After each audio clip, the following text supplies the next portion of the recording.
शलोम शलोम शलोम प्रभु यीशु मसीह नासरी के नाम में। आज हम छठवें दिन पे हैं। सृष्टि रचना का छठवां दिन। परमेश्वर ने अपने जो नंबर्स दिए और लेटर दिए उसका छठवां दिन, उनका छठवां भाग, जो अगर हम लेटर के हिसाब से देखें तो वाव अक्षर को दिखाता है। जी, वाव अक्षर जो कनेक्ट करता है, हुक है, जोड़ता है, कील है। हमने चौथे दिन का देखा, उसमें वो खूबसूरती देखी जो आकाश में रखी गई। वैसे खूबसूरत शब्द के लिए तोब बोला गया है। आठवें दिन जब मूसा का खतना हुआ था तो उसे तोब बोला गया था कि बालक सुंदर है। उसका नामकरण हो गया था उस दिन। मूसा तो पानी से निकाला हुआ वो मिस्री और उसकी माँ का नाम, माँ के द्वारा दिया गया नाम। खैर ये बात तो है, पर परमेश्वर ने, हम लेटर्स भी देख रहे हैं ना, उसकी गिनती भी देख रहे हैं और उसका मतलब भी देख रहे हैं। तो 22 लेटर इसमें, और ये छठवां लेटर। अलफ से लेके ताव तक 22 अक्षर और 22 का जोड़ 400 है। जैसे अलफ का 1 है और योद का देखेंगे तो 10 है जो हाथ को दिखाता है। वो सोचिए 400 का अंक क्यों महत्वपूर्ण है। हमने पिछले में थोड़े अंकों के बारे में, परमेश्वर के अंक की बात कर रहा हूँ मैं यहाँ, अंधविश्वास वाले नहीं, कि परमेश्वर ने जो रखा है तो लेटर्स के साथ रखा है और उसका मतलब है। आज आप साफ देख सकते हैं, जब ये बात आ ही गई है कि सूर्य ग्रहण होना है, पूर्ण सूर्य ग्रहण जो देखा जाएगा अमेरिका के अंदर उन जगहों पर, और उसका कितना भयानक प्रभाव होगा कि इमरजेंसी भी लागू हो गई है वहाँ पर 5 तारीख से 10 तारीख तक, यानी 6 से 10 बोलेंगे, 5 से शुरू हो जाएगी। बचने के उपाय कर रहे हैं पर पश्चाताप, और जो ग्रहण हो रहा है, आप ये आश्चर्य करना चाहिए कि जो 22वां लेटर ताव है वो 400 अंक को दिखाता है और सूर्य चंद्र से 400 गुना बड़ा है। कितनी अद्भुत बात है कि 400 गुना बड़ा होने के कारण उतनी दूर, जब चांद 400 गुना छोटा है पर वो सूर्य की रोशनी को पृथ्वी तक नहीं पहुंचने देता। ये जो दूरियां निश्चित की गई हैं, सिर्फ उसके बीच की नहीं, हमारे बीच में भी जो दूरियां थी पिता परमेश्वर से, वो कनेक्ट हो गए। शैतान से दूरी हो जाना चाहिए। अगर हम इतने छोटे हो गए हैं तो वो जो शैतान के तमाम कारनामे, कितनी भयानक बात है ना। 11, जो हम 10 की बात करें तो 11 का अंक हमारे देश में बड़ा स्पेशल माना जाता है, जबकि वो नाश का अंक है। तो कौन सा नाश? अगर हम उस अंक के अनुसार अपने हाथों पर भरोसा करके, जैसे अन्य जाति करती है और शैतान के हाथ में पड़ती है और वो नाश होती है, वो हर जगह देने लेने में 11 जोड़ते हैं। सांसारिकता का, संसार का और शरीर का है वो। ये साफ साफ फर्क देखो आप, कि जिस, नहीं बोले वो वहाँ पर ये सगुन अब सगुन ये वाली चीज़ें आने लगती हैं। ऐसा कुछ नहीं है। जो गलत है, नाश का अंक 11, और वो नाश होने वाले को देख रहे हैं आप। तो हमें अभागा नहीं होना है इस जीवन की लालसा में कि हम अनंत जीवन खो दें।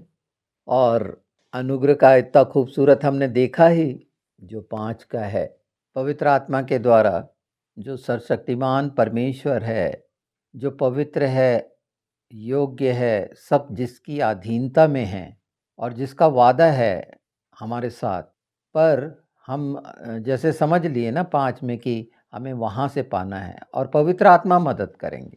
यहाँ मैं निठल्ले हो जाना, निकम्मे हो जाने से मतलब नहीं है। प्रेरिताई आत्मा में होगी और आत्मा के काम अलग होंगे, शरीर के काम अलग है। छठवें दिन जो हुआ, परमेश्वर ने पृथ्वी को जंगली पशु और वन पशुओं से भर दिया। ये 2 भाग हो गए इस पृथ्वी पर, वन पशु और जंगली पशु, यानी 2 हिस्से।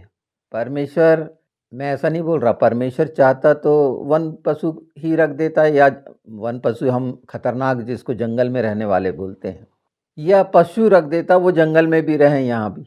पर वो भाग निश्चित बताया जाना था कि हमें इस संसार में कौन सी स्थिति में हैं, उनको देखकर समझें। हमने जानवर का समझ ही लिया था, चाल चलन और ऊँट का और सूअर का। और सबसे खूबसूरत बात यह है कि छठवें दिन को जब मनुष्य को बना लिया और सब चीज़ों पर अधिकार दे दिया, तो कहा बहुत अच्छा है।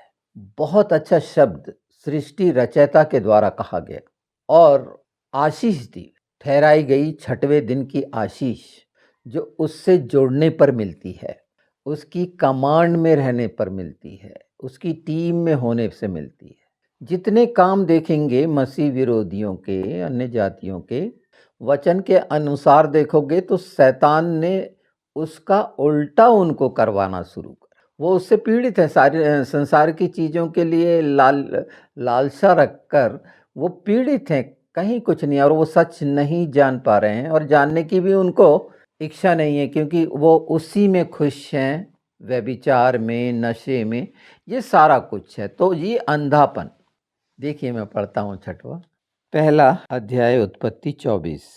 फिर परमेश्वर ने कहा, पृथ्वी से एक एक जाति के जीवित प्राणी अर्थात घरेलू पशु और रेंगने वाले जंतु और पृथ्वी के वन पशु जाति जाति के अनुसार उत्पन्न हो, और वैसा ही हो गया। इस प्रकार परमेश्वर ने पृथ्वी के जाति जाति के वन पशुओं को और जाति जाति के घरेलू पशुओं को और जाति जाति की भूमि पर सब रेंगने वाले जंतुओं को बनाया, और परमेश्वर ने देखा कि अच्छा है। ये 6वें दिन हो रहा है, यहाँ 2 बार, फिर पहली बार तीसरे दिन, और आपको बता दूं, पहले दिन का जोड़ा 4था दिन है, दूसरे दिन का जोड़ा 5वां दिन है, और तीसरे दिन का जोड़ा 6वां दिन है। ये सब चीजें हो रही हैं, उस समय कहा गया, अब भरी जा रही। फिर परमेश्वर ने कहा, हम मनुष्य को अपनी स्वरूप के अनुसार अपनी समानता में बनाएं, और वे समुद्र की मछलियों और आकाश के पक्षियों और घरेलू पशुओं और सारी पृथ्वी पर सब रेंगने वाले जंतुओं पर जो पृथ्वी पर रेंगते हैं अधिकार रखें। तब परमेश्वर ने मनुष्य को अपने स्वरूप के अनुसार उत्पन्न किया, अपने ही स्वरूप के अनुसार परमेश्वर ने उसको उत्पन्न किया, नर और नारी करके उसने मनुष्य की सृष्टि की, और परमेश्वर ने उनको आशीष दी और उनसे कहा, फूलो फलो और पृथ्वी में भर जाओ और उसको अपने वश में कर लो, और समुद्र की मछलियां तथा आकाश के पक्षियों और पृथ्वी पर रेंगने वाले सब जंतुओं पर अधिकार रखो। फिर परमेश्वर ने उनसे कहा, सुनो, जितने बीज वाले छोटे छोटे पेड़ सारी पृथ्वी के ऊपर हैं, और जितने वृक्षों में बीज वाले फल होते हैं, वे सब मैंने तुमको दिए हैं, वे तुम्हारे भोजन के लिए हैं। और जितने पृथ्वी के पशु और आकाश के पक्षी और पृथ्वी पर रेंगने वाले जंतु हैं, जिनमें जीवन का प्राण है, वह सब के खाने के लिए मैंने सब हरे हरे पेड़, छोटे पेड़ दिए हैं। और वैसा ही हो गया। तब परमेश्वर ने देखा, जो कुछ बनाया था सबको देखा, तो क्या देखा कि वह बहुत ही अच्छा है। तथा सांझ हुई, फिर भोर हुआ। इस प्रकार 6वां दिन हो गया। आज 6वां दिन हमारा शुरू हो रहा है, और 6वां दिन 6000 साल पूरे हो रहे हैं। ये 6वां दिन, छठवां। और 6वें दिन के लिए परमेश्वर ने हमारे लिए जो रखा कि हम इन बातों को जानें और उन सारी चीजों पर अधिकार रखें। पृथ्वी की, समुद्र की, सब चीजों अधिकारी बनाया गया। हम उसमें इन्वॉल्व होकर उसके गुलाम बन गए। साफ है, पहले फल फूल और इन पर निर्भर रहने के लिए मनुष्य की रचना की गई, और पाप के बाद सारी कुरूपता आती चली गई। आज हम देखते हैं ना, ये बैक्टीरिया, मच्छर और कितने सब, यानी जहाँ रहेंगे आपको परेशान करने के लिए वो चीज़ें आ गई अस्तित्व में जो नुकसान पहुंचाती हैं। ऐसे ऐसे जहरीले पौधे आ गए उस पाप के कारण। ये कड़वाहट के बीज आ गए, मैं कहूँ सारे। जैसा ये था, दूसरा हिस्सा पाप के कारण कड़वाहट का भरा बना, और एक हिस्सा जो परमेश्वर ने 6 दिन में रचना की उसकी खूबसूरती का बना। दूसरा हिस्सा वो अंधकार का ऐसा ही बना हुआ है। तो उस अंधकार से निकालना, उस अंधकार से निकलना अपने लिए, जब ये जान जाएंगे कि हाँ, ये कार्बन कॉपी है शैतान की, हमारा उस पर अधिकार है, और अधिकार हमें वापस हुआ प्रभु यीशु के द्वारा। तो ये जान लेना, समझ लेना बहुत ज़रूरी है हमारे लिए कि 6वां दिन जो अधिकार का दिया गया हमें बना के, सेवकाई भी ऐसी ही है। ये छठवें दिन की सेवकाई है, आत्मा बचाने की सेवकाई है, जो चौथे दिन से शुरू होती है जब पवित्र आत्मा मिलते हैं। और पांचवें दिन हम उन सब जगहों पर जो परमेश्वर ने रखा है वो सारा पांचवें दिन में जो जीवित प्राणियों की रचना हुई, जिसमें जल जंतु, ये मछली वगैरह सब, और इसीलिए वहाँ से शब्द आया, मैं तुम्हें मछुआरे के लिए, वो मछली पकड़ता है, मैं तुम्हें मनुष्य को पकड़ने वाला बनाऊंगा। ये अधिकार का पकड़ने का दिन शुरू होता है अनुग्रह के साथ।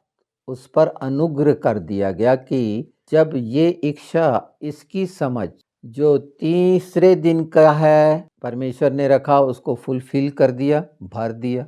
तीसरे दिन हम जीवित हुए, चौथे दिन पवित्र आत्मा के द्वारा उस पवित्र आत्मा जो हमें मिला हमारे जीवन में, और वो सामर्थ जो अनुग्रह की है, जिसे मैं असीमित क्षमताएं कहता हूँ, उसका कार्य, अधिकार का कार्य अनुग्रह के, वो छठवें दिन में हम देखते हैं कि ये सब बातें, एक जो सेवकाई करने वाला है उसके लिए वो छठवां दिन, ये सब इतना मजबूत है, उससे निराश होने की ज़रूरत नहीं है। अगर वो अनुग्रह के नीचे है तो वो कलीसियाएं फल रही फूल रही होंगी, प्रत्येक और प्रत्येक बीज और पौधा पनप रहा होगा, निश्चित हरा भरा होगा। और मैं तो ये समझता हूँ कि अगर ये और समझ है कि जैसे स्वर्ग में ठहराया गया है कि उसकी पत्तियां, मतलब वो सारी चीज़ें और फलों से लोग चंगे हों और जीवन पाएं, कलीसिया में ये अधिकार पर है। ये अधिकार मिला है छठवें दिन, और जब तक पवित्र आत्मा नहीं पाएंगे, अनुग्रह के नीचे नहीं रहेंगे, चलेंगे नहीं, पिता पुत्र पवित्र आत्मा, तो हम छठवें दिन पर अधिकार नहीं रख सकते। और सिर्फ कहने की बात हो सकती है, पर ये सरल है क्योंकि इसके लिए लहू का बलिदान हो चुका। प्रभु यीशु का जो बलिदान, ये तमाम बातों के लिए जो परमेश्वर ने पाप बलि, अन्न बलि के लिए रखे थे, वो पूरा कर दिया एक बार में। वो अगर हमारा वध किया हुआ मेमना है, वो लहू को हमने सचमुच में मान लिया, क्योंकि ये तो मानना ही पड़ेगा, और मानना है तो पूरा 100%। तो वो अधिकार, ऐसा अधिकार कि मैं ये कर पाऊंगा, नहीं नहीं, उस ख्यालों का, संसार का और शरीर और इस जीवन का नहीं है। परमेश्वर के राज्य के लिए इच्छा रखोगे तो वो यीशु के साथ भरपूर होगा, उसके साथ सारी आत्माओं में भरपूरी है। और जितना बड़ा काम होगा उतनी बड़ी गलती होगी, उतनी तकलीफें होंगी, पर इन सब की समझ भी उसी अनुपात में हमको मिलेगी। ये हम ऐसा मत समझ ली कि मैं छठवें दिन के लिए पूरा पूरा बता पाया हूँ, नहीं, हमने तीसरे दिन से शुरू करा, और ये जोड़ों में इसको समझते भी चले जाएंगे, और बीच बीच में और भी वो बातें जो पवित्र आत्मा के द्वारा आवश्यक है और हम सब का जानना जरूरी है, वो भी हमें पता चलते चले जाएगी, एक बार में नहीं। हाँ, पर जब हम सुन रहे हैं तो हमारी लालसा पैदा होना चाहिए कि छठवें दिन में वो तमाम अधिकार हमें मिले हैं, तो मैं अधिकारी क्यों नहीं, तो अधिकारी क्यों नहीं हो पा रहा हूँ, क्यों कमजोर पड़ रहा हूँ, तो मैंने पिछले उसमें बता दिए।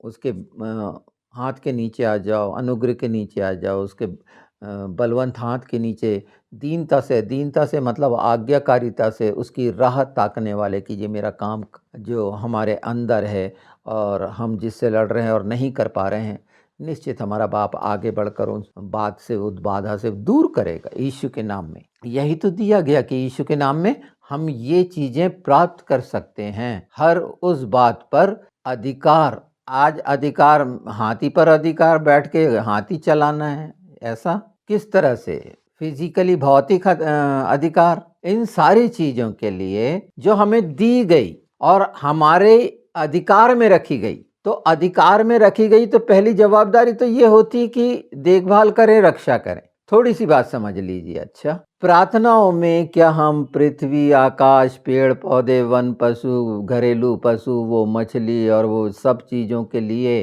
पक्षियों के लिए, तितलियों के लिए, वो सब जो हम देख रहे हैं, प्रार्थना करते हैं क्या? उनकी तकलीफ कौन सुनेगा? और जबकि अभी मैं इन वन पशुओं पे नहीं आ रहा हूँ जी, जानवर और पशु पक्षी पर एक जगह थोड़ा सा चिन्ह दिखा देता हूँ इस बात का कि नूह ने कौवा और कबूतर भेजे थे, क्यों, है ना? तो ये सारी चीजें इस पृथ्वी पर जो रखी गई हैं, उसके लिए हमारे प्रयास क्या हैं, निवेदन विनती में कह रहा हूँ, और उसको हम किस तरह से उसकी देखभाल कर रहे हैं और उस पर कार्य कर रहे हैं। क्योंकि ये सृष्टि रचना देखिए ना, हर जगह आता है, पर्यावरण के लिए जंगल काट दिए गए, लगाए जा रहे नहीं पेड़ पौधे, कुछ नहीं। मैं उससे पर्यावरण दूषित हुआ या इसका ग्लोबल वार्मिंग से कोई रिलेशन है, ऐसा नहीं कह रहा बिल्कुल भी। ये सब चीजें जो होना है पहले से निश्चित हैं। मनुष्य का विचार है कि वो ये ऐसे करके कुछ वो तोड़ मरोड़ कर रहा है। नहीं, अभी हमें अधिकार मिला है तो उस पर हमारा क्या, किस तरह का एटीट्यूड है। हम उसके लिए एक पेड़ जो हमारे घर में लगा रहता, पानी देते रहते हैं, जो खूबसूरत फूलों के है, सुगंध देने वाले, कितना किचन गार्डनिंग सब किए, बड़े गमले और सारा कुछ सजाते रहते हैं ना। पर दूसरी जगह जाएंगे तो पेड़ों को काट देंगे, तोड़ देंगे डालियों को। ऐसा क्यों है? यही वो जो मनुष्य के अंदर पाप बसा रहता है, ये प्रेरित करता है दिखावे के लिए। इनके बीच में रहकर हम अपने आप को पहचान सकते हैं। इसमें सारे पशु पक्षी जानवर जो वन पशु हों, सब उनको देखकर हम ये पहचान कर सकते हैं कि हम इनके लिए, जिस पर हमें अधिकार दिया गया है, तो घोड़े पर बैठकर डंडे मारना, गधे पर बैठकर, बैल पर बैठकर ये काम कराना, क्या यही सोचिए ना। अधिकार वो जवाबदारी है जिसमें हम उसके लिए, जिसके लिए जवाबदारी दी गई है, कितने ईमानदार हैं और किस सच्चाई और वफादारी से उसको हम निभा रहे हैं। तो ये एक बड़ा वो है, हम अपने लिए मांग रहे हैं, अपने बाल बच्चों के लिए मांग रहे हैं, ठीक है, कलीसिया के लिए मांग रहे हैं, चर्च के लिए मांग रहे हैं। डर नहीं लगता एक ऐसा शब्द कि पृथ्वी पाप से कराह रही है, ये शब्द कैसा लग रहा होगा? किस किस एंगल से इसके मायने को समझोगे और अपने पुत्रों को की आने की राह आशा भरी नजर से देख रहे। ये सारी चीजें जो जीवित बनाई गई, इनके संपर्क में मैं ऐसा प्रेमी बनने वाली बात नहीं कर रहा हूँ, वो सारा कुछ जो लोग एक अपना लगा लेते हैं। यहाँ आत्मा की इच्छा जो परमेश्वर ने प्रकट की कि हम में से प्रत्येक इस बात के लिए कितना जवाबदेह है, उन लोगों के लिए क्या मांग। इसलिए तो प्रभु ने कहा कि अपने दुश्मनों से प्रेम करो, उनके लिए प्रार्थना करो। तो अगर हमारा सिर्फ नजरिया इस तरह का होगा, ग्रसित, एक तरह से माइंडसेट, किसी चीज के लिए पूर्वाग्रह से ग्रसित बोलेंगे, दुर्भावना से ग्रसित हो जाना, तो अनुग्रह के नीचे नहीं है वो खिड़की जो यरूशलेम की तरफ खुलती है, उस खदाम की तरफ जो रिसोर्स है अर्थात स्वर्ग की ओर से, वो सब पाने के लिए जब यहाँ थोड़े में ईमानदार की बात रहती है तो सीधे सीधे पैसे कौड़ी पे बात जाती, किसी छोटी सी चीज के लिए। क्यों ऐसा है? ये सारी चीजें, प्रकृति की सारी चीजों पर अधिकार रखना हमारी हो जाना नहीं है। अगर यीशु के नाम में इन बातों पर जो चाहते हैं कि नुकसान ना हो और रखें, तो वो नुकसान नहीं होगा। अब अंटार्कटिका का उतना बड़ा बर्फ का जो फ्रांस के बराबर है, वो क्रैक होकर कब क्या होगा सोचिए, क्या बात है। मतलब जो एक रखा गया है नॉर्थ पोल पर बर्फ का, अगर उसका पूरा इस तरह से टूटना, तो प्राकृतिक हिसाब से ये घटनाक्रम क्यों है? तो उसके नतीजे जो हम काम कर रहे हैं, तो रक्षा कर रहे हैं। छठवां दिन इन सब चीजों की जो परमेश्वर ने हमको दिया है पूरा, और अंत में बनाया और ये सारी चीजें बता दी कि ये आशीषों की है, पर आशीषें अनुग्रह के तहत यीशु के नाम में वचन की इच्छा पूरी करने में हम प्राप्त करेंगे। अंकों को हम जानते रहेंगे, लेटर्स को हम जानते रहेंगे, वो तो हम पूरा अलफ से लेके ताव तक जो 22 दिन का कोर्स सब मिलके कर सकते हैं। और मैं चाहता हूँ कि एक एक दिन इसके लिए हो अलग से लाइव स्ट्रीम। और इसमें मैंने पहले से कह दिया है, अगर ऐसी इच्छा रखते हैं परमेश्वर के राज्य के लिए, तो थोड़ी थोड़ी बातें अगर हम इधर उधर की ना करते हुए वो सच्चाइयों पे बात करें जो वचन की हैं और साफ साफ दिखती हैं, अंदाज कल्पना नहीं। यहाँ बड़ा सामर्थी बनना, ये बनना नहीं, बिल्कुल नहीं, बिल्कुल नहीं। उसके साथ होना बस और बस, और क्या। इसके अलावा अनुग्रह काफी है जब बोला गया, तो छठवां दिन अनुग्रह के इस्तेमाल का है। इन सब पर अगर एक बार ध्यान लगा लेंगे तो हमारे सामने अगर छोटी सी चिड़िया अगर किसी तरह से टांग टूट जाए या कुछ हो जाए, यहाँ बहुत होता रहता है, यहाँ मेरा थोड़ा सा एक बगीचा है ना जहाँ, तो कोयल रहती है, आप सुनते होंगे रिकॉर्डिंग में, वो तो कुछ भी बीज बीज खा लेती हैं, मुझे पता है ये, तो उनका निकाल देना, गले में फंसा है फिर वो तड़फेंगी तो हाँ उंगली डाल के निकाल दो भैया बीज है ना। तो यहाँ के पशु पक्षी जो 50 साल से पक्षी हैं यहाँ के आसपास, शुरू से वो रह रहे हैं, तो वो जानते पहचानते होंगे ना मुझे, मैं ना पहचानता हूँ क्योंकि वो तो एक जैसे रहते हैं। अगर वो मैना गलगल और ये सारा कुछ कितनी है क्या है, छोटी छोटी चिड़िया पता नहीं कितनी है, बहुत छोटी छोटी सी और कितनी अच्छी हैं, उसके लिए हमारे हृदय में क्या है। मैंने एक मिट्ठू को, तोते को पकड़ के एक पिंजरे में नहीं रख दिया, हाँ इस जगह पर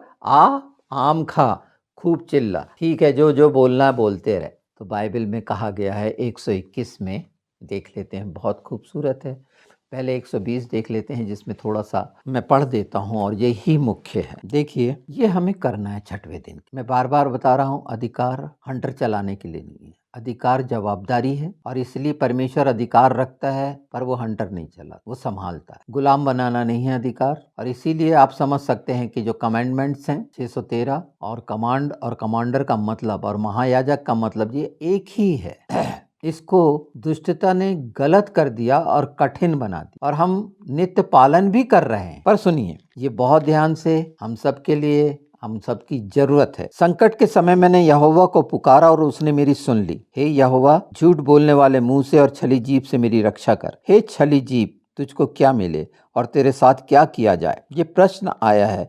परीक्षा बिल्कुल यही रखनी है कि छली जीभ से जो मैं बोलता हूँ उसमें छल ना हो। हाय हाय, वीर के नुकेले तीर और झाऊ के अंगारे, हाय हाय, क्योंकि मुझे मेशक में परदेसी होकर रहना पड़ा। ये जो मेशक एरिया है ये तुर्की वाला एरिया है, और केदार जो कहलाता है ये अरब का कहलाता है, और केदार के तंबुओं में बसाना पड़ा है। ये वो जगह है जो साफ साफ दिखाती हैं कि ये क्या है। बहुत समय से मुझको मेल के बैरियों के साथ बसना पड़ा है। मैं तो मेल चाहता हूँ परंतु मेरे बोलते ही लड़ना चाहते हैं। ये शब्द फिलिस्तियों के लिए आया है, तो आप सिर्फ वहां का फिलिस्तीन ना समझ लें। अगर इसको अच्छे से देखें, मैंने ये ट्राइंगल बता दिया, केदार, मेशक और ये फिलिस्तीन। अरब के एरिया में वो तमाम इराक, ईरान, ये सारी चीजें आ जाती। ये इजराइल के लिए साक्षी है, वहां तो नहीं लड़ना चाहते हैं। ये मैंने 120 क्यों पढ़ा, अब 120 पढ़ दिया, मतलब 120 मनुष्य की आयु स्थिति है, बिल्कुल जुड़े हुए हैं,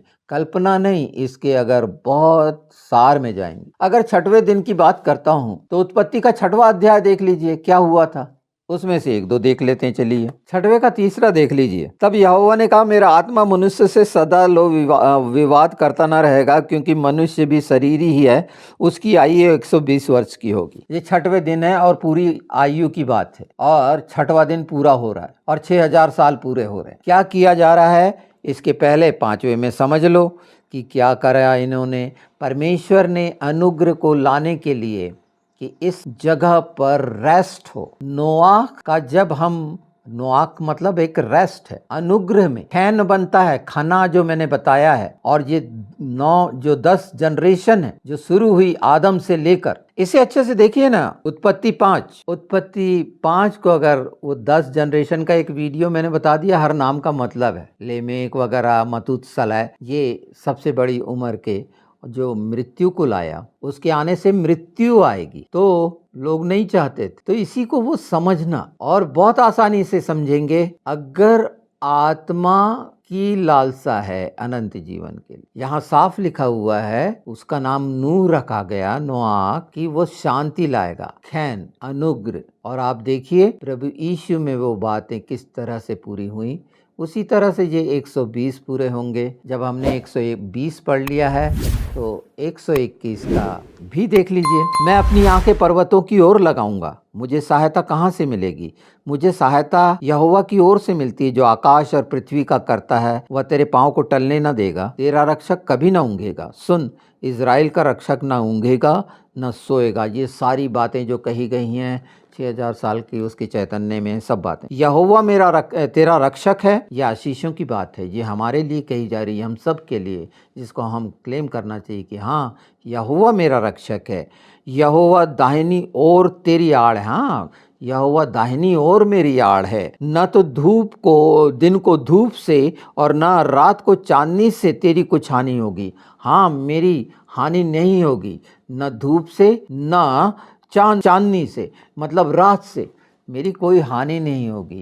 कहने का मतलब कड़कड़ाती आग किसी चीज़ की, ये आकाश का सूर्य और चांदनी, अंधेरे की चांदनी और सूर्य की तेजी, ये दोनों बातें अगर हम देखते हैं तो सूर्य की गर्मी एक हिस्सा है जो, और वो गर्मी लालसा की, रात की चांदनी ही उतनी भयानक। ये सब अंधेरे के काम, बड़ी सुंदर लगती है ना चांदनी। पूर्णिमा के दिन ज्वार भाटा आता है ना समुद्र में, ये सब पूरा मनुष्य के जीवन में जो 80% पानी है ना हमारे अंदर, ये चीजें, इनसे कोई हानि नहीं होगी। वो तमाम चीजें जो हमारे सामने दिख रही हैं, उसका तेज दिख रहा है, वो हमको नुकसान नहीं पहुंचा सकता। अर्थात संसार में दिखने वाली तमाम चकाचौंध हमको नुकसान नहीं पहुंचा, क्योंकि अनुग्रह के नीचे हैं हम, उसकी अधीनता में हैं, अधिकार रख रहे हैं और वो काम कर रहे हैं जो पवित्र शास्त्र का भी हमने 120 में पढ़ा ना, कि वो छली जीभ से बचे। और उसी के कारण मनुष्य को कहाँ रहना पड़ता? मेशक में रहना पड़ता, केदार में रहना पड़ता है, फिलिस्तियों के बीच में रहना पड़ता है। ये नाम है इसमें, हिब्रू में अगर ये जानते हैं, इतने खूबसूरत भेद हैं। और एक अधिकारी जो होता है, प्रेम करने वाला होता है, बचाने वाला होता है, जो रक्षा कर रहा हो, देखभाल कर रहा हो, माली समझो ना। जब अधिकार शब्द पढ़ते हैं तो थोड़ा सा वो होता है, एक माली कैसे अपने बगीचे की देखभाल करता है। एक एक जगह पर ये सारे काम हैं, हम कर रहे हैं। आगे पढ़िए, बहुत खूबसूरत है ये अपने लिए। यहोवा सारी विपत्ति में तेरी रक्षा करेगा, वह तेरे प्राण की रक्षा करेगा। यहोवा तेरे आने जाने में तेरी रक्षा अब से लेकर सदा तक करता रहे। आने जाने ने बैठने, हर बात में विपत्ति हो तो, विपत्ति तो है ना एक दूसरा हिस्सा जिससे परेशान होते, कोई भी आ जाती है, उसमें भी रक्षा का मतलब पूरा अनुग्रह, सपोर्ट, आशीष सिर्फ नहीं। जब हम चाहेंगे कि उसके लिए हमारे जीवन में काम हो, जिस चीज को हमने पढ़े, अब विपत्ति से रक्षा, तो कौन सी विपत्तियां जो हमारे आसपास छोटी छोटी सी नाखून दर्द दे रहा है, आंख दर्द दे रही, कौन सी चीज है, पेट दर्द है ज्यादा, वो हो गया, ये हो गया, ये सारी चीजों के लिए कि ये सारी जो बातें हो रही हैं उसमें वो रक्षा होगी। अगर मैं रक्षा करने वाला हूं, मैंने करी क्या ऐसी आसपास, तो ये चीजें पवित्र आत्मा के द्वारा हमें समझ मिलती है और अनुग्रह के तहत वो कार्य होते हैं, और वह उसमें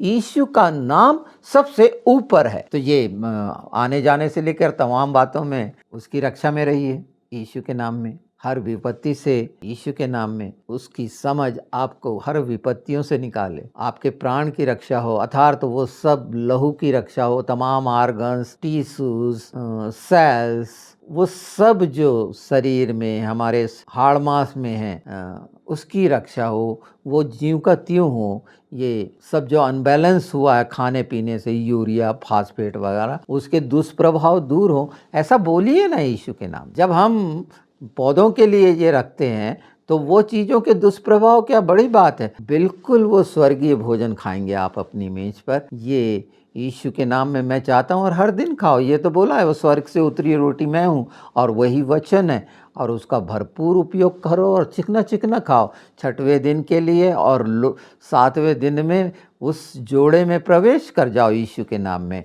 बिल्कुल हम 7वें दिन के परम विश्राम की बात करेंगे। प्रभु का धन्यवाद हो कि यहाँ तक उनने ले आया, और जिन चीज़ों की धीरे धीरे हम सीख रहे, समझ रहे हैं, और भी सीखेंगे, समझेंगे। बहुत सी बातें हैं वो जो बताएगा, जो मैं जानूंगा मैं आपको बताऊंगा। शलोम।